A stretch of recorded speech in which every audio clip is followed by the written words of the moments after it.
ముందుకు కలిసి రావాల్సినటువంటి శక్తులన్నింటినీ కూడా మనలో మమేకం చేసుకుంటూ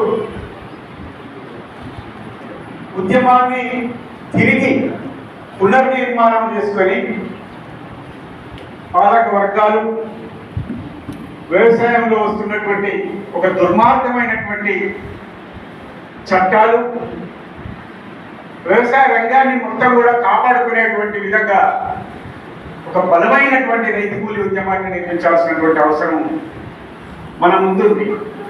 ఐక్యమైనమంటే ఐక్యమైనం అని చెప్పి సంతోషపడి సంకల్పుకొని అంతవరకే పరిమితంగా ఉంటే సరిపోదు. నూతన ప్రాంతాలకు విస్తరించాలి, నూతన శక్తులను కూడా మనం కూడగట్టుకోవాలి.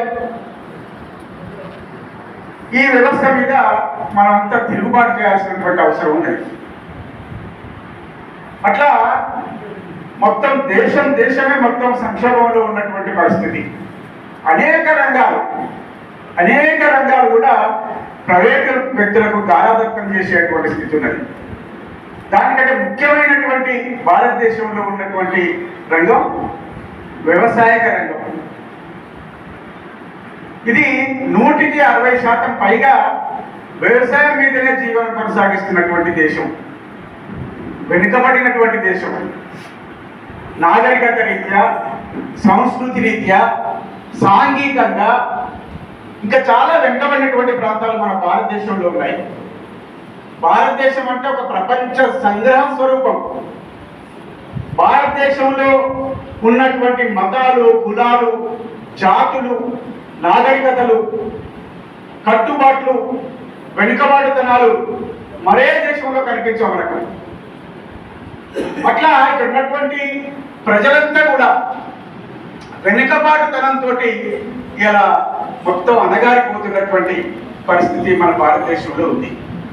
ఈ వెనుకబాటుతనాన్ని, పేదరికాన్ని ఆసరా చేసుకొని మొత్తం 140 కోట్లుగా ఉన్నటువంటి భారతదేశంలో బహుళజాతి సంస్థలు తమ పెట్టుబడులు పెట్టి మొత్తం వ్యవసాయ రంగాన్ని వాళ్ళ ఆధీనంలోకి తీసుకొచ్చేటువంటి స్థితి భారతదేశంలో కాబట్టి అన్ని రంగాలు అయిపోయినాయి. వ్యవసాయ రంగం మిగిలి ఉంది, బాగా లాభాలు వచ్చేటువంటి రంగం. ఇలా అగ్రి బిజినెస్ పేరుతో పెట్టుబడిదారులు మొత్తం వ్యవసాయ రంగంలోకి వచ్చిన తర్వాత వ్యవసాయ రంగం ప్రజల చేతిలో ఉండే, రైతుల చేతిలో వ్యవసాయం కాకుండా ఇలా కార్పొరేట్ చేతుల్లో వ్యవసాయం ఉన్నటువంటి స్థితి రాబోతుంది. దానికి చట్టాలు వచ్చినాయి. చట్టాలు మొత్తం కూడా భారతదేశంలో ఉన్నటువంటి రాష్ట్రపతి దాన్ని ఆమోదించింది. దానికి వ్యతిరేకంగా కింది నుంచి పై వరకు ప్రధానంగా ఉత్తర భారతదేశంలో తిరుగుబాటు ఒక పెద్ద, ప్రపంచంలో కని విని ఎరగనటువంటి ఒక పెద్ద రైతాంగ ఉద్యమం అనేది వచ్చింది. మనం అందరం చూసాం. అది ఎడతెరిపి లేకుండా 14 నెలలకు పైగా ఢిల్లీ నగరాన్ని, రాజధాని నగరాన్ని దిగ్బంధించి మోడీ తీసుకొచ్చినటువంటి 3 చట్టాలను కూడా వెనుకకు తీసుకునేటట్టు చేసి విజయం సాధించినటువంటి స్థితి. పాలక వర్గాలు రైతాంగ యొక్క ఉద్యమానికి, తిరుగుబాటుకు పటిష్టమైనటువంటి ఒక దానికి తలవంచి ఆ 3 చట్టాలు రద్దు చేసుకున్నట్టుగా మోకాళ్ళ మీద నిలబడి దండం పెట్టి రైతులకు నన్ను క్షమించండి అని క్షమాపణ కోరి రాతపూర్వకంగా రైతాంగ డిమాండ్ను అమలు చేస్తానన్నాడు. దాంట్లో ప్రధానమైనటువంటిది ఎంఎస్పి చట్టం, మినిమం సపోర్ట్ బడ్జెట్, కనీస మద్దతు ధర. రైతులకు కనీస మద్దతు, ఫ్యాక్టరీలకు ఎంఆర్పీ మినిమం రిటైల్ ప్రైస్ అనేటువంటిది ఉన్నది. కనీసం వ్యవసాయానికి ఎంఎస్పి చట్టాన్ని చట్టబద్ధం చేయాలి, ఎంఎస్పిని చట్టబద్ధం చేయాలనేటువంటి ప్రధానమైనటువంటి డిమాండ్ అది ముందున్నది. అది అమలు చేసేటువంటి స్థితి లేదు. ఏదో సంవత్సరానికి ఒకసారి మద్దతు ధరలు ప్రకటిస్తున్నాం అని చెప్పి 100 క్వింటాకు 100, 50, 70, 60 ప్రకటించి చేతులు దులుపుకున్నటువంటి పరిస్థితి మనం చూస్తున్నాం. ఇవాళ వ్యవసాయ రంగం కాపాడబడాలంటే స్వామినాథన్ సిఫార్సులను ఖచ్చితంగా అమలు చేసినప్పుడే వ్యవసాయ రంగం బాగుపడాలి. అనేక కమిషన్లు వేశారు. చేతి ఘోష్ కమిషన్ వేశారు, రామచంద్రారెడ్డి కమిషన్ వచ్చింది. తర్వాత ఈ స్వామినాథన్ కమిషన్ వచ్చినటువంటి పరిస్థితుల్లో వ్యవసాయ రంగంలో ఉన్నటువంటి పరిస్థితులన్నింటినీ కూడా పరిశీలించి ఎంఎస్పి చట్టాన్ని ఎట్లా చేయాలి, ఎట్లా వ్యవసాయ రంగానికి నిధులు కేటాయించాలి, ఏ విధంగా వ్యవసాయ రంగాన్ని కాపాడుకోవాలనేటువంటి దాని మీద ఆయన సమగ్రమైనటువంటి ఒక నివేదికని కూడా ఇచ్చాడు. ఆ నివేదిక అంటే గవర్నమెంట్ ప్రభుత్వం వేసినటువంటి నివేదికనే ప్రభుత్వం ఆమోదించలేకుండా దాన్ని చట్టం వేసి ఉన్నటువంటి స్థితి మనకు కనబడుతుంది.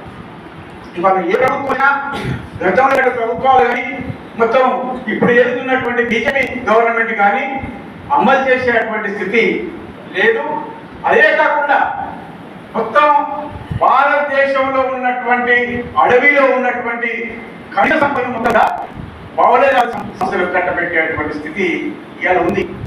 బీజేపీ గవర్నమెంట్ వచ్చిన తర్వాత అది అటవీ హక్కుల నియమాలు 2022 అనేటువంటి పేరుతోటి ఇలా ఆ చట్టాలను తీసుకొచ్చి గతంలో పోరాడి సాధించుకున్నటువంటి 170 చట్టం కావచ్చు, బేసా చట్టాలు కావచ్చు, ఇంకా అటవీ హక్కుల నియమాలు కావచ్చు, లేకపోతే పార్లమెంట్ లో ఆమోదించినటువంటి 2006 అటవీ హక్కుల చట్టాలు కావచ్చు, మొత్తం కూడా దాన్ని తుడిచిపెట్టేటువంటి విధంగా కొత్తగా నియమాలు నియమించేటువంటి స్థితి ఇలా ఉన్నది. భారతదేశంలో దాదాపు 40 కోట్ల మంది అటవీ జీవనం మీద కొనసాగించేటువంటి స్థితిలో జీవనం కొనసాగించేటువంటి భారతదేశంలో ఉన్నది. అది పరోక్షంగా కావచ్చు, ప్రత్యక్షంగా చూస్తే 9 కోట్లకు పైగా ఆదివాసీలు అంటే ఏజెన్సీలో నివసిస్తున్నటువంటి అడవినే ఆధారంగా జీవిస్తున్నటువంటి ఆదివాసీలకు గొడ్డలు పెట్టేలాగా తయారైపోయింది. దానికి ఏం చేశాడు? దీని మీద పెద్ద ఎత్తున భారతదేశంలో వ్యతిరేకత వస్తున్నది, ఆదివాసీలకి ప్రభుత్వం వ్యతిరేకంగా ఉన్నది ఎట్లయితే పేరు వచ్చిందో దాన్ని తుడిచిపెట్టడం కోసం సంతాల్ తెగకు చెందినటువంటి ఒక మహిళ మురుములు దాంట్లో ఒక రాష్ట్రపతిగా తీసుకొచ్చి ఆ రాష్ట్రపతి ద్వారానే ఈ అటవీ హక్కుల చట్టాలన్నింటినీ కూడా ఇలా ఖండించి వాటికి దిక్కు లేకుండా చేసి వాటిని నిర్వీర్యం చేసేటువంటి చట్టం తీసుకొచ్చినటువంటి పరిస్థితి, ఒక దుర్మార్గమైనటువంటి పరిస్థితి భారతదేశంలో మోడీ ప్రభుత్వం తీసుకొచ్చింది. ఇంకా మనం ఆ అటవీ హక్కుల గురించి పోరాడుతూనే ఉన్నాం. మొన్న కేసీఆర్ వచ్చిన తర్వాత అరకొరగా 11,50,000 ఎకరాలకు పట్టాలు ఇవ్వాల్సింది పోయి వాళ్ళే లెక్కలు తెలిసారు. వాళ్ళే గ్రామాలలో ఫారెస్ట్ కమిటీలు ఏర్పాటు చేశారు. ఫారెస్ట్ కమిటీలలో అర్జీలు తీసుకున్నారు. ఆ అర్జీల ప్రకారం 11,54,000 ఎకరాలకు పట్టాలు ఇవ్వాల్సింది పోయి 4 లక్షల చిల్లర ఎకరాలకే పట్టాలు ఇచ్చారు. అరకొరగా చేతులు దొరుకుతున్నాడు. అటవీ హక్కుల చట్టం ఏం చెప్తాంది? 3 తరాలుగా సహజీవనం చేస్తున్నటువంటి వారికి కూడా ఈ అటవీ హక్కుల చట్టం అమలు చేయాలి, వాళ్ళకు కూడా వర్తిస్తుంది అని చెప్పి అటవీ హక్కుల చట్టం చెప్తుంటే వాళ్ళు చేసింది అసలు గిరిజనులతో పాటు జీవిస్తున్నటువంటి గిరిజనులు లేదు. ఇక్కడ మన ప్రాంతంలో గోదావరిలో ప్రాంతంలో కూడా జీవిస్తున్నారు. నేతగాని వాళ్ళు మాలలు మాదిగలు వీళ్ళందరూ కూడా సహజీవనం చేసిన పరిస్థితి ఉన్నది. వాళ్ళు కూడా ప్రాంతాలు చేసుకుంటా మొండి చేయి చూపించినటువంటి పరిస్థితి కూడా ఉంది. దానికి వ్యతిరేకంగా మనము పోరాడుతూనే ఉన్నాం. వాళ్ళు అడుగుతున్నారు అసలు ఆధారాలేంటి, వీళ్ళు ఇక్కడ మూడాలుగా జీవిస్తున్నట్టు ఏమి ఆధారాలు కావాలి అని చెప్పి ప్రభుత్వం అడుగుతుంది. అంతకుముందే తరతరాలుగా రామప్ప చెరువు అనేది మన వరంగల్ జిల్లాలో, ఉమ్మడి వరంగల్ జిల్లాలో రామప్ప చెరువు నిర్మించి రామప్ప దేవాలయం కట్టి 800 సంవత్సరాలు అవుతాయి. 800 సంవత్సరాల కానించి గిరిజనేతరులు కూడా అక్కడ వ్యవసాయం చేస్తున్నటువంటి ఆధారాలు మనకు కనబడతాయి. అదే కాకుండా భద్రాచలం రామవారు గుడి కట్టినటువంటి రామదాసు ఏలినటువంటి ప్రాంతంలో కూడా తహసీల్దార్గా ఉన్నటువంటి కులీ కుతుబ్ షా రాజ్యంలో 750 సంవత్సరాలకు పైగా అక్కడ చరిత్ర ఉన్నది. అట్లా చెప్పుకుంటూ పోతే మన ఏజెన్సీలో అనేక పెద్ద రెవెన్యూ గ్రామాలుగా ఉన్నటువంటి ప్రాంతాలు కూడా ఉన్నాయి. ఈ బ్లూ ప్రాంతంలో ఎక్కువ మనకు ఏర్పడతాయి. కాసిందేవుపేట కానీ, ఉచ్చిరెడ్డిపల్లి కానీ, ఉమరు కాలం జీవించినటువంటి ప్రాంతం కానీ, ఈ ప్రాంతాలన్నీ కూడా 100 సంవత్సరాల తరతరాలుగా జీవిస్తున్నటువంటి చరిత్ర ఏజెన్సీలో ఉన్నాయి. ఆ విధంగా చూసినా గిరిజనులకు కూడా గిరిజన చట్టాలను వర్తింపజేయాలన్నటువంటి హక్కు కలిగి ఉన్నారని చెప్పి మనం డిమాండ్ చేసినాం. అది కూడా ఆ ప్రభుత్వం ఏర్పాటు చేయాలి. మనం అటవీ హక్కుల సంఘాన్ని మనం ఏర్పాటు చేసాం. దాని మీద అనేక సంఘాలను, అనేక గిరిజన సంఘాలను కూడా మనం దాంట్లో కలుపుకొని వచ్చి యాజిస్ట్రేషన్ చేసినటువంటి స్థితిలో మెమోరాండాలు ఇచ్చాం. ప్రభుత్వాన్ని నిలదీసినటువంటి చరిత్ర కూడా ఈ రాష్ట్రంలో ఉన్నది.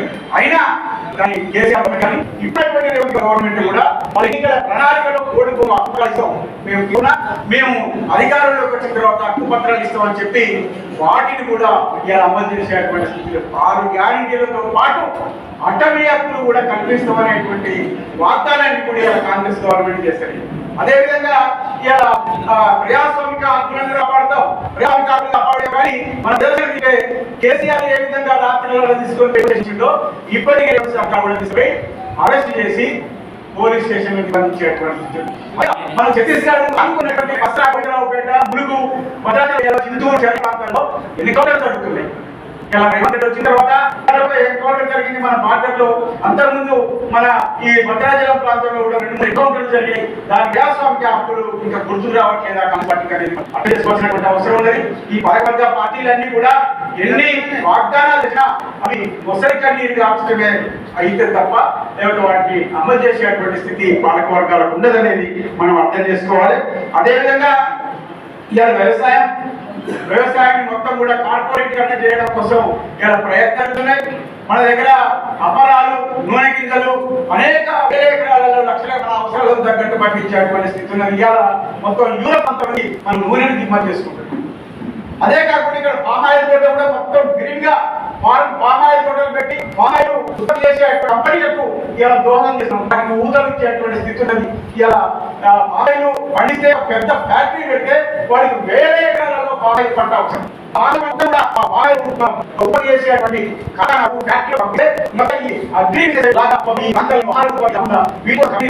వ్యవసాయాన్ని మనం చేసినటువంటి స్థితి. చేసేటువంటి స్థితి, చెరుకుతోటి చక్కెర తీసేది, చక్కెర వచ్చేటువంటి ఒక మలిన పదార్థం జిడ్డు పదార్థంతో ఇథనాల్ తీసేది, ఇది మొలాసిస్ తీసేది, మొలాసిస్ ద్వారా ఇథనాల్ వచ్చేది, ఆల్కహాల్ వచ్చేది, అరక్ వచ్చేది, స్పిరిట్ వచ్చేది, ఇట్లా రకరకాల ఉత్పత్తులు దాని నుంచి తీసేటువంటి స్థితి ఉన్నది. చెరుకు ఫ్యాక్టరీలు తక్కువ మొత్తం ప్రపంచవ్యాప్తంగా ఆల్కహాల్ను మొత్తం కూడా బ్రేవరీస్ కంపెనీలకు పంపిణీ చేసేటువంటి స్థితి లేదు, సరిపోవట్లేదు.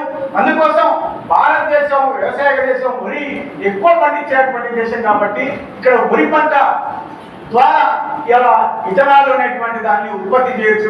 పాలక వర్గాలు ఏం చెప్తున్నాయి? ఇథనాలను పెట్రోల్లో కలిపి, క్రూడాయిల్ ఉత్పత్తులలో కలిపి ఇంజన్లలో పోసి ఇంజన్లు నడుపుతాం, మేము వాతావరణ కాలుష్యాన్ని మేము అరికడతాం, గ్లోబల్ వార్మింగ్ లేకుండా చేస్తామని చెప్పి వాళ్ళు కట్టుకట్ట చెప్తున్నారు. కానీ మనం చూస్తే ఇలా ఏంటి, ఒక పెట్రోల్ ద్వారా కాకుండా ఇలా సూర్యరశ్మి ద్వారా వాహనాలు నడుస్తున్నాయి, లేకపోతే బ్యాటరీలు తయారు చేసి బ్యాటరీల ద్వారా వాహనాలు నడిచేటువంటి స్థితి ఇలా వస్తుంది.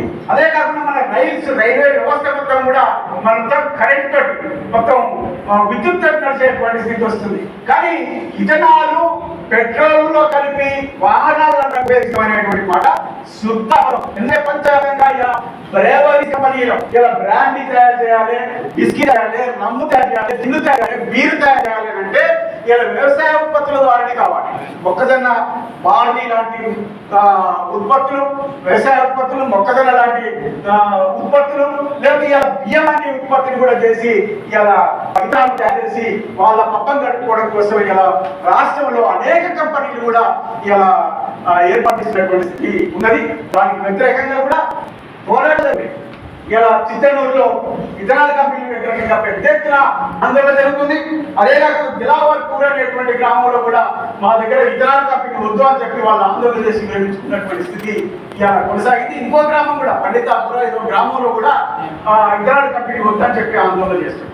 అంటే దాని ద్వారా వచ్చేటువంటి కాలుష్యం ద్వారా ప్రజల ప్రాణాలకు హాని కలుగుతుంది అనేటువంటి దాంతో మా వ్యవసాయం మొత్తం పోతుంది అనేటువంటి బాధతోటి వాళ్ళు ఇలా దాన్ని ఖండించి ఈ ఫ్యాక్టరీ మాకు వద్దని చెప్పి పోరాటాలు జరుగుతున్నటువంటి స్థితులు.